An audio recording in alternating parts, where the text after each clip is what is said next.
يابا شلونكم شو اخباركم؟ واليوم جيناكم بسؤال نشوف اراء الناس بيه. شنو رايكم كرم البصره هل هذا يخالف اقتصاد العراق؟ تعالوا وياي خلينا نشوف اراء الناس بهالموضوع.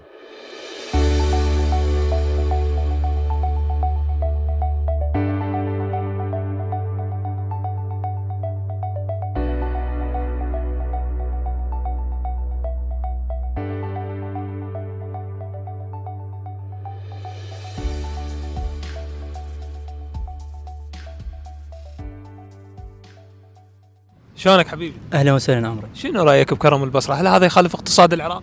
لا ابد ما يخالف اقتصاد العراق، بالعكس احنا جاي نعكس اخلاقنا وصوره كرم العراق وكرم البصره بصوره خاصه يعني. حبيبي ممنون منك انا. كلها شلونك حبيبي؟ حياك الله. شنو رايك بكرم البصره؟ هل هذا يخالف اقتصاد العراق؟ والله بالبدايه اقول تحيه طيبه لك ولقناتك وللشباب الداعمين للبطوله اللي تقام حاليا في البصره خليجي 25. بالنسبه للاقتصاد يحتاج هيش بطولات، وبالعكس هذا يكون داعم لاقتصاد البصره بالخصوص والعراق بصوره عامه يعني.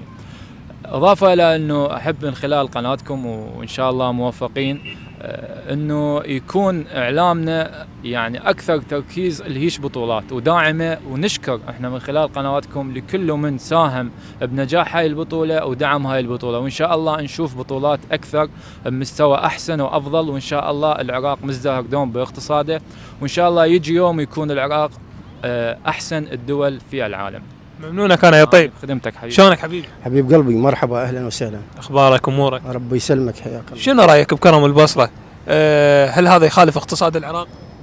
بالنسبه للبصره ما تختلف عن بقيه محافظات العراق، والعراق بصوره عامه هو بطبعه كريم ويكرم ضيفه.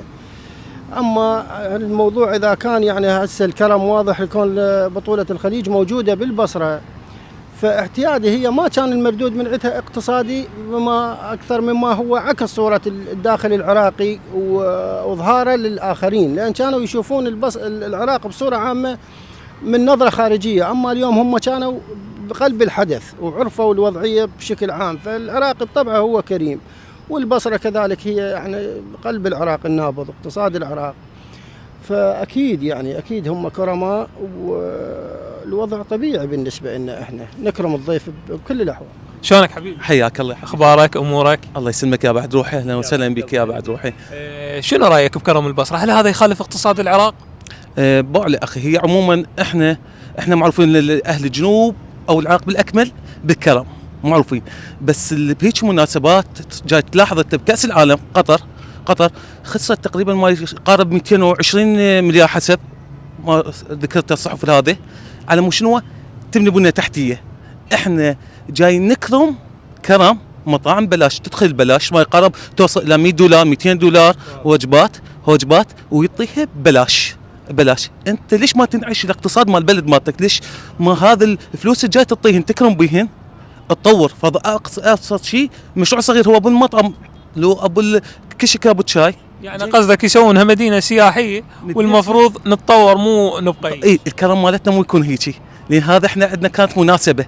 الكرم مالتنا يكون من يجي الضيف للبيت يجي زايرنا احنا نكرمه هذا، بس من كل مناسبه. وتعرف انت اغلبيتهم الشباب قاعدين بالبصره، اغلبيتهم جماعه شهادات ماجستير ودكتوراه وبروف وما شنو، قاعدين بدون وظيفه او تعيين ابسط شيء، والوظيفه ابسط شيء على القطاع الخاص ما جاي يستقبله. فهذه المبالغ جاي تنصرف افضلها حتى من القطاع الخاص او من القطاع الحكومي جاي تصرف بالحجه كرم، هو اتمنى تصرف على الشباب العراقي. الشباب هذا رايي مالتي. ممنونك يا طيب. حبيب قلبي شرفنا بك.